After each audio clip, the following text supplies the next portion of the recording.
안녕하십니까. 닥터송의 글로벌 데스크를 진행할 송승종 교수입니다. 오늘부터 글로벌 데스크가 선정한 7개의 최신 토픽들을 중심으로 차례차례 설명드리는 시간을 갖도록 하겠습니다. 오늘은 2026년 4월 1일 수요일입니다. 수요일 순서를 지금부터 시작하겠습니다. 다음은 글로벌 데스크가 엄선한 7대 뉴스를 차례차례 살펴보겠습니다.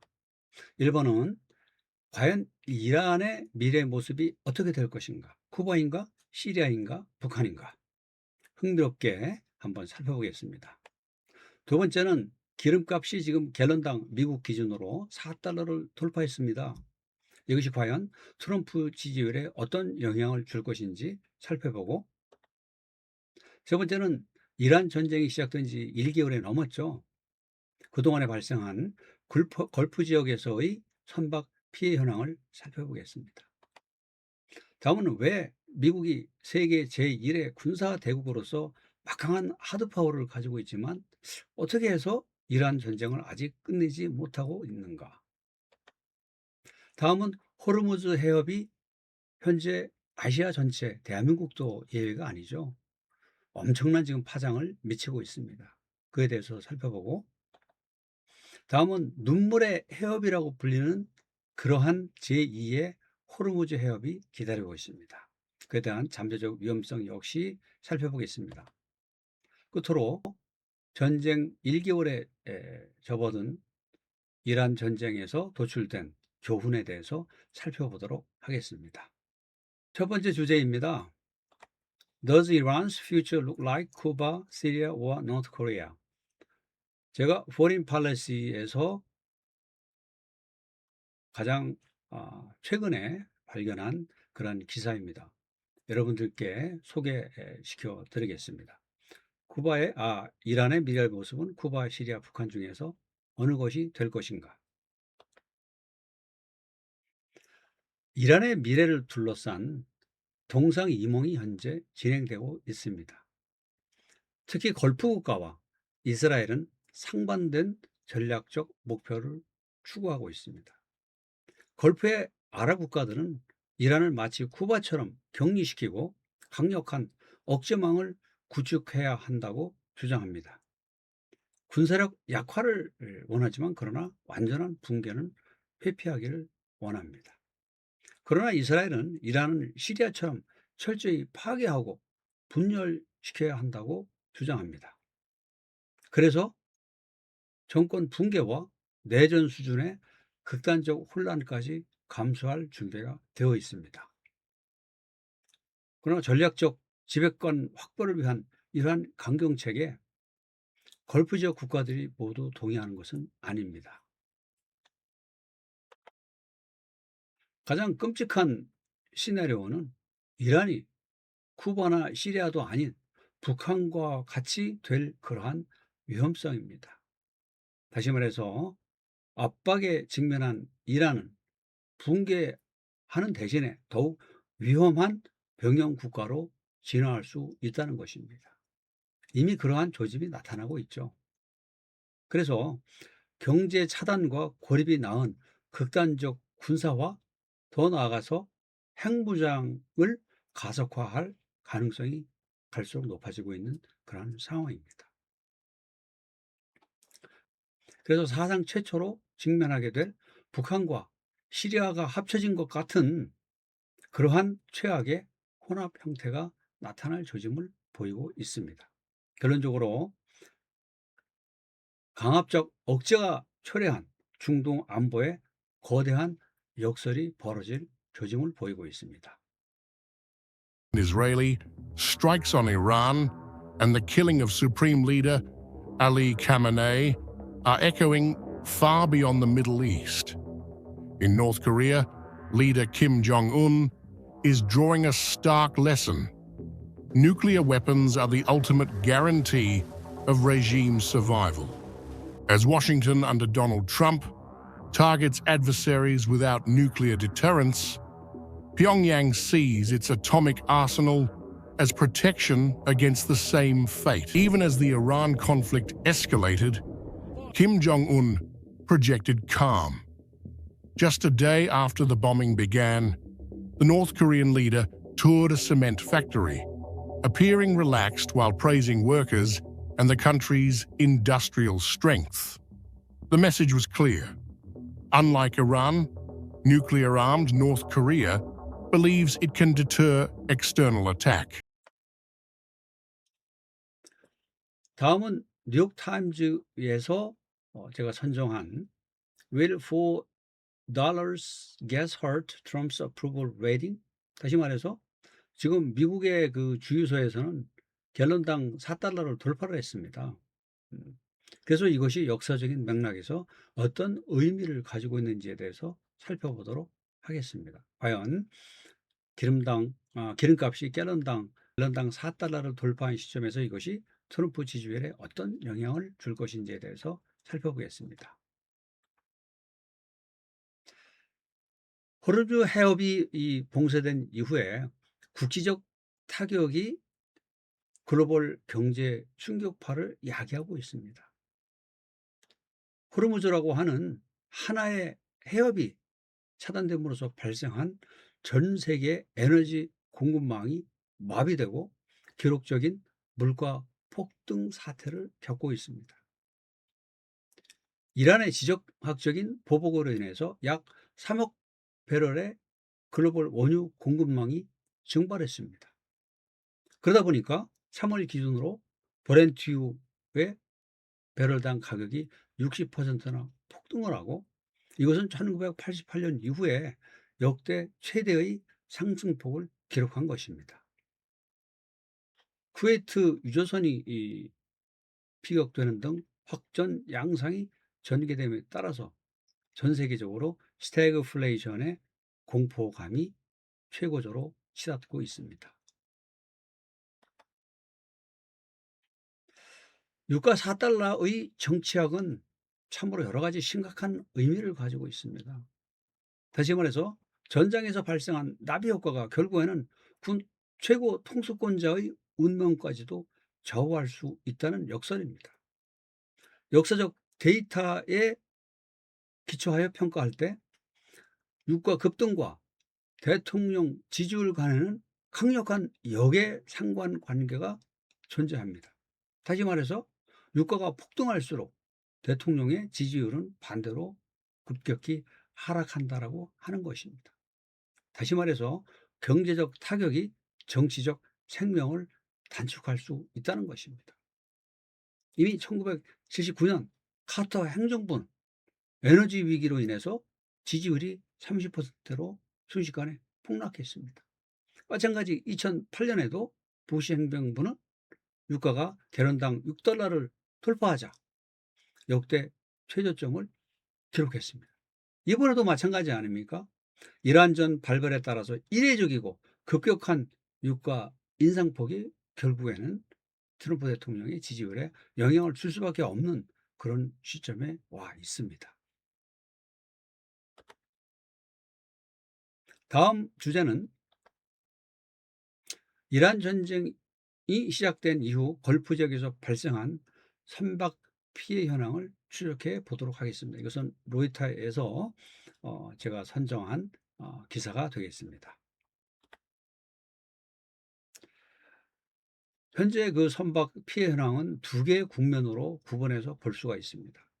제1 국면은 3월 1일부터 3월 11일까지로서 전술적 해상 봉쇄와 치명적 보복을 중심으로 해서 전개된 기간이 되겠습니다. 미국과 이스라엘이 공습을 하자 이란은 호르무즈 해협에 대한 봉쇄에 나섰습니다. 이것은 군사 공격에 대한 즉각적이고 전면적인 반격이라고 할 수가 있죠. 비대칭 전력을 투입하여 해상 테러 전술을 구사하고 있습니다. 비대칭 전력의 대표가 바로 드론 그리고 해상 규레이입니다. 그래서 3월 5일 이라크 항구에서 역사상 처음으로 원격 조종 폭탄 보트가 투입되어 신종 위협으로 지금 등장하고 있습니다. 3월 1일에는 5척에 대한 선박에 대한 동시다발적인 타격을 감행하여 글로벌 물류망이 그야말로 셧다운되는 그러한 상황까지 이를 뻔한 그러한 상황이 전개가 되었습니다. 제2 국면은 3월 12일부터 3월 말까지의 시점입니다. 이것은 거시경제 인프라를 마비시키고 지정학적인 표적을 노린 그러한 공세라고 표현할 수가 있겠습니다. 다시 말해서 해상 통제망을 넘어선 글로벌 에너지 공급망을 직접 타격하겠다라고 하는 의도를 나타내고 있습니다. 특히 3월 19일은 카타르의 라스라판이라고 하는 최대의 가스 인프라를 공습을 했습니다. 그로 인해서 거시경제 마비가 현실화되는 그러한 우려가 높아지고 있죠. 세계 최대 규모의 가스 생산 단지에 대한 공습으로 인해서 이것은 특히 아시아 시장에 이 석유 의존도가 높은, 특히 가스 의존도가 높은 아시아 국가들에게는 직격탄이 아닐 수가 없습니다. 그것도 바로 메가톤급 충격파를 현재 유발하고 있습니다. There are fears that the war in Iran could escalate after Iranian-backed Houthi rebels in Yemen said they have launched a second wave of missiles and drones against Israel. Well, the Houthis have in the past attacked shipping in the Red Sea, and there are fears they could target the Bab al-Mandab Strait, a vital global shipping route. Elsewhere, there have been attacks across the region, including one on a US military base in Saudi Arabia, injuring 12 American troops. This report from our World News correspondent, Joe Inwood. It has become a familiar sight. Iranian Red Crescent rescue teams searching through the remains of shattered buildings. The US and Israel have launched thousands of strikes right across the country. They say they have all but destroyed Iran's military capabilities. But still, the regime fires back. Today they released this footage of what they said was their 85th wave of missiles. And this was Kuwait Airport after an apparent drone strike. Dragging US Gulf allies into the conflict has been a key part of Iran's strategy. 미국의 하드파워는 이란 전쟁을 끝내지 못하는. 먼저 말씀드릴 것은 압도적 군사력의 역설입니다. 다시 말해서 미국은 하드파워 면에서는 이란과 비교되지 않을 정도의 압도적인 군사력을 가지고 있지만 이란은 비대칭 전력으로 대항을 하고 있다는 것이죠. 그래서 미국의 하드파워에 대항하는 이란의 전략적 주도권은 바로 비대칭 전력에서 비롯됩니다. 일각에서는 트럼프 대통령이 외교적 성과를 거둔 것에 대하여 때로는 광고도 하고 스스로 자화자찬도 하고 있지만, 그러나 예를 들어서 이란이 유조선 20척의 호르무즈 해협 통과를 승인했다라고 하는 대목은 표면상으로는 외교적 성과로 보이지만, 그러나 일일 평균 전쟁 전에 100여 척의 유조선이 지났던 것과 비교해 보면 하나의 어떤 그 눈속임이라고밖에 볼 수 없는 그런 상황이 되겠습니다. 그래서 결국 전쟁이 시작된 지 한 달이 넘도록 어느 한쪽의 일방적인 승리로 끝나지 못하고 일종의 교착 상태가 지속이 되고 있습니다. 따라서 이 시점에서 우리가 물어봐야 될 것은, 시간은 누구의 편인가? 미국 편인가? 아니면 이란 편인가? 미국의 경우에는 무력 사용을 가로막는 그러한 국내외적인 제약이 반드시 존재합니다. 예를 들어서 해군용 투입이나 석유시설 타격은 군사적으로, 이론상 군사적으로 얼마든지 타격할 수가 있죠. 그러나 여기에 미국은 사상자가 발생한다든가 아니면 군사작전으로 인해서 글로벌 경제가 침체되는 그러한 대가가 따른다라고 했을 때 이것은 감당하기 어려운 손실이 아닐 수가 없겠죠. 담수화 시설을 갖다가 공격해서 파괴한다라고 하면 이것은 전쟁 범죄 논란까지 야기할 수 있는 심각한 사안이 될 수가 있습니다. 또한 임계점을 향해 나아가는 시간과의 싸움. 시간이 누구 편인지 사실은 누구도 확신하기 어렵습니다. 그러나 적어도 지금의 시점에서 봤을 때 전쟁이 장기화될수록 트럼프 대통령이 짊어져야 할 정치적 부담은 기하급수적으로 늘어날 수밖에 없을 것이다. 이런 그 작은 타협 사이에서 출구가 없는 전략적 마비 상태에 빠질 가능성이 있습니다. 그 점을 트럼프 대통령은 앞으로 굉장히 유념해야 될 것입니다.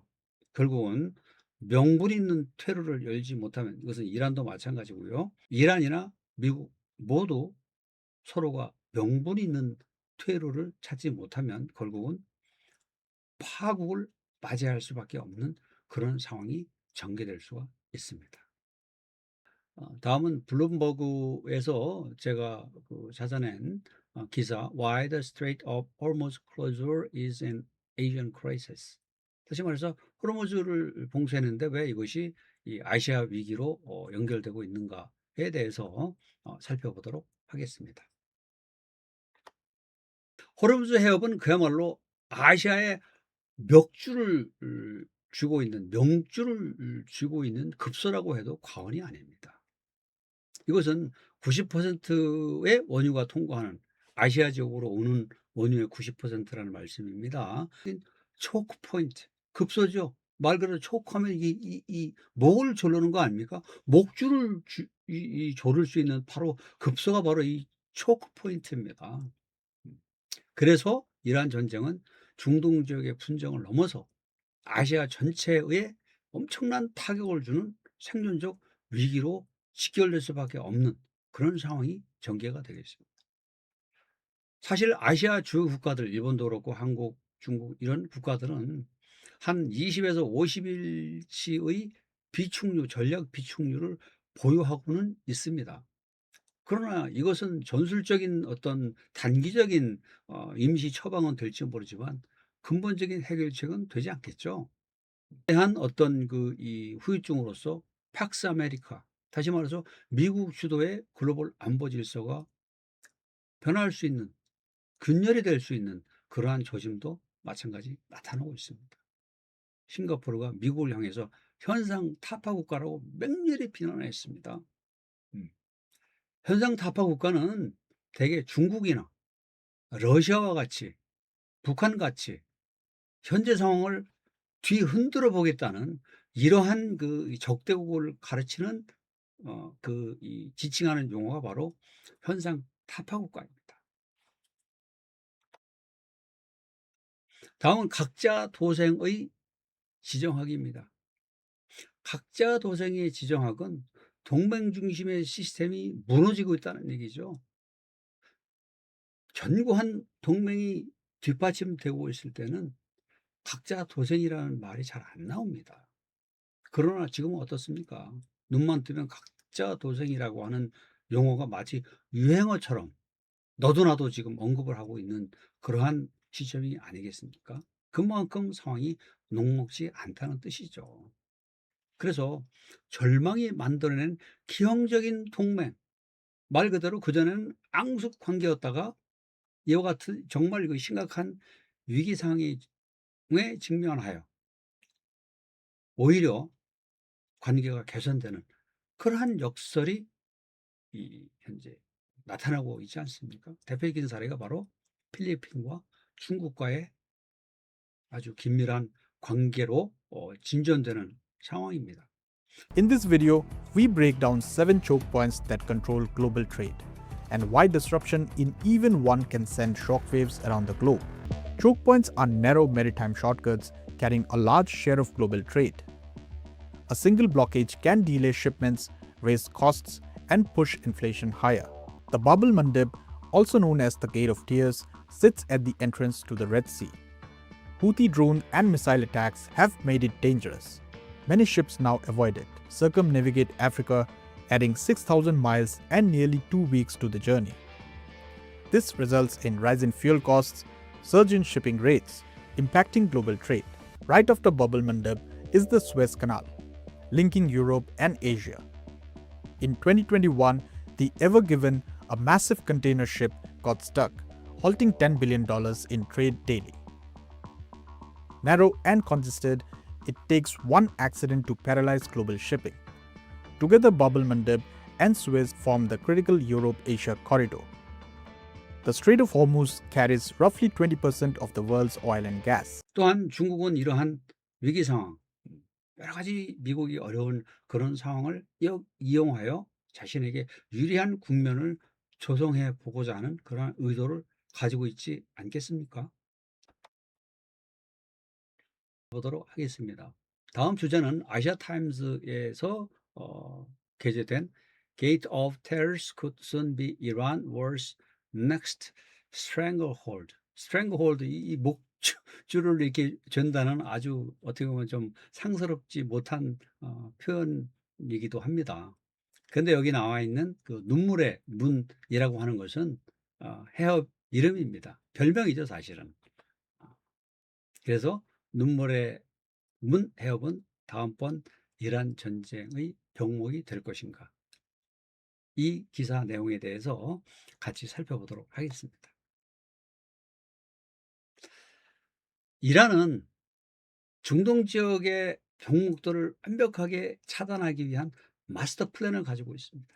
이란이, 저 건너편에 있는 이란이 이 바벨만답 해협을 차단할 수 있다라고 자신감을 보이는 것은 바로 예멘에서 활동하고 있는 후티 반군 때문에 그렇습니다. 후티 반군이 미사일로 타격했을 뿐만 아니라 이 홍해 일대를 지나는 선박들에 대한 이 위협으로 인해서 사실은 이 일대의 선박 통행에 엄청난 현재 지장을 초래를 하고 있습니다. 문제는 호르무즈 해협에 이어서 홍해의 바벨만뎃 해협까지 차단이 된다라고 하면 이것은 그야말로 시너지 효과, 안 좋은 방향으로의 시너지 효과로 인해서 엄청난 파장이 발생할 수밖에 없는 그런 상황입니다. 호르무즈 해협과 바벨만답 해협이 동시에 차단되면 완벽한 물류망의 차단이 이루어지는 겁니다. 이것은 이중 병목 시나리오, 어떻게 보면 굉장히 최악의 시나리오라고 밖에 볼 수 없는 그런 상황이 아니겠습니까? 만약에 이것이 실현되면 해상 운송로가 수에즈 운하나 호르무즈 해협을 통과하지 못하면 어디로 가야 됩니까? 지중해에서 저 아프리카 남단의 희망봉을 돌아서 멀고 먼 우회로를 사용할 수밖에 없습니다. 그렇게 되면 거리도 엄청나게 늘어나고, 거리가 든다는 거 뭡니까? 연료비가 증가하죠. 보험료도 올라가죠. 인건비도 올라가죠. 또한 이 사우디의 플랜 B 송유관, 그 내륙을 약 한 이 사막을 1,500km 가로지르는 송유관이 있기는 합니다. 그러나 그처럼 어마어마하게 이 신장된 송유관은 어떻게 보면 고정표적 아닙니까? 굉장히 취약할 수가 있죠. 그러다 보니까 보험료가 계속 지금 상승 추세에 있고, 그러다 보니까 실질적인 항로가 뭐 완전히 폐쇄된 것은 아니지만, 그러나 폐쇄된 것이라고밖에 볼 수 없는 그런 상황이 지금 전개가 되고 있습니다. 다시 말씀드리지만 호르무즈 해협과 바벨만뎃 해협이 동시에 폐쇄된다면 이것은 그야말로 최악의 시나리오, 전 세계 공급망을 무너뜨리는 치명타가 될 수 있습니다. 자, 마지막으로 7번째 주제에 대해서 살펴보겠습니다. 이것은 애틀랜틱 카운실에서 제가 검색한 이란 전쟁 1개월 차에 접어든 시점에서의 10가지 교훈입니다. 그래서 이란 전쟁 1개월의 10가지 교훈이라는 제목 가지고 살펴보도록 하겠습니다. 첫 번째는 이란 정권이 단기적으로는 생존했지만 체제적인 모순을 드러냈다라는 것으로 볼 수가 있습니다. 이고요. 두 번째는 미군이 이번 작전에서 오퍼레이션 에픽 퓨리 장대한 분노 작전에서 다영역 통합 작전을 정말 눈부신 그런 그 기량을 선보였습니다. 사상 최초로 완벽한 다영역 연합 작전을 수행했습니다. 루카스라고 하는 저렴한 이런 그 드론, 그죠?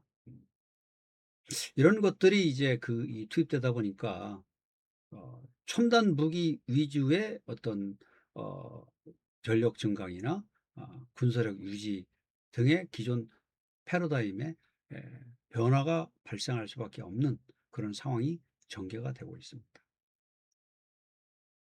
다음은 이제 트럼프 독트린의 이례적인 선언. 원래 트럼프 독트린의 핵심은 뭡니까? Forever War, 영원한 전쟁 안 한다고 본인이 수없이 강조를 했고 대통령 출마할 때도 이 공약에 그게 들어가 있지 않습니까? 해외 전쟁 나는 안 한다. 그리고 그 이라크, 아프간 전쟁을 일으킨 전임자들 계속 비판하고 이렇게 이야기를 했던 분이 바로 오히려 거꾸로 전쟁이 뛰어든 모습은 아이러니라고 볼 수밖에 없겠습니다. 또한 그 이란의 반정부 진영, 옛날 이 팔비 왕정 시절에 그 손자가 지금은 장성해서 지금 미국의 망명에서 좀 살고 있지만 뭐 그런 분도 있고 또 이란의 나름의 야권 세력이 존재하고 있기는 합니다.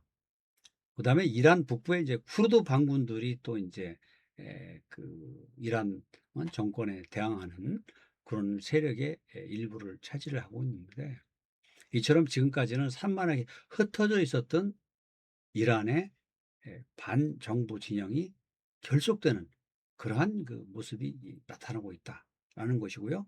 첫 번째는 걸프 국가의 극단적인 안보 다변화. 무슨 얘기냐면 지금까지는 거의 미국에 의존하여 안보 문제와 관한 크게 사실 우려하지 않던 국가들이 바로 중동 국가들입니다. 사우디도 그렇고 UAE도 그렇고 카타르 뭐 이런 국가들, 오만도 그렇고 또 마찬가지 아닙니까?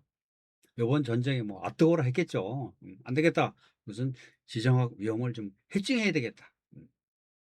앞으로 중동 지역에서도 아주 이 어지러운 합종 연횡이 벌어질 조짐을 보이고 있습니다. 다음으로는 지정학적인 패권 이동과 글로벌 경제의 연쇄적인 타격입니다. 뭐 거시경제 면에서 지금 이란 전쟁이 지금 야기하고 있는 충격은 측정하기도 지금 어렵죠. 이제 시작됐기 때문에 이것이 얼마나 오래 지속이 될지 또 이것이 어떤 모습으로 나타날지 아무도 모릅니다. 여섯 번째 교훈은 이스라엘의 굳건한 정치적인 결속. 다시 말해서 이스라엘은 미국과의 긴밀한 그 관계를 유지하는 가운데 군사작전을 진행하면서 미국과는 달리 압도적인 국민적인 지지를 유지하고 있다는 것입니다. 그만큼 국민들이 원하고 있는 전쟁이라는 것이죠. 다시 말해서. 그러나 사실 미국이 지금 벌이고 있는 전쟁은 미국 내에서 별로 인기가 없습니다. 그런 면에서 미국과 이스라엘은 같은 전쟁을 치르면서 국내적으로는 지지 기반이 지금 지지율이 다르게 나타나는 것이 대단히 흥미로운 현상입니다. 다음은 글로벌 경제와 전장의 직접 동기화. 다시 말해서 어느 한 지역에서 분쟁, 전쟁, 충돌, 갈등이 발생하면 그것이 어떤 형태가 됐든 간에 경제에 영향을 줄 수밖에 없는 그러한 시대가 이미 와 있는 겁니다. 우리 곁에. 다음은 역대 최악의 에너지 시장의 쇼크를 경고하는 우려의 목소리가 높아지고 있습니다. 또한 러시아의 역공과 완벽한 반사 이익. 사실 이 러시아는 우크라이나 전쟁에서 상당한 어려움을 겪고 있는 바로 이 시점에 러시아의 그 최대 수출품이 이 석유 아닙니까? 가스. 그러나 지금 뭐 이 석유 가격이 급등을 하니까 러시아로 봐서는 푸틴 대통령 입장에서는 정말 이보다 더 기쁠 수가 있겠습니까? 하늘로부터 진짜 이 떨어진 돈벼락, 표정 관리하기가 조금 어렵지 않을까 그런 생각을 해 봅니다. 끝으로 중국의 어떤 어부지리. 중국도 마찬가지예요. 미중 경쟁 구도 속에서 미국이 어려움 겪는 그 모든 것들은 중국의 입장에서는 사실은 나쁜 뉴스가 아닙니다. 물론 중국도 에너지 의존도가 높은 국가로서 지금의 이란 전쟁의 여파로 고통을 받고 있기는 합니다. 그러나 플러스와 마이너스를 따져봤을 때 중국의 입장에서는 어부지리를 누리고 있다라고 해도 저는 과언이 아니라고 봅니다.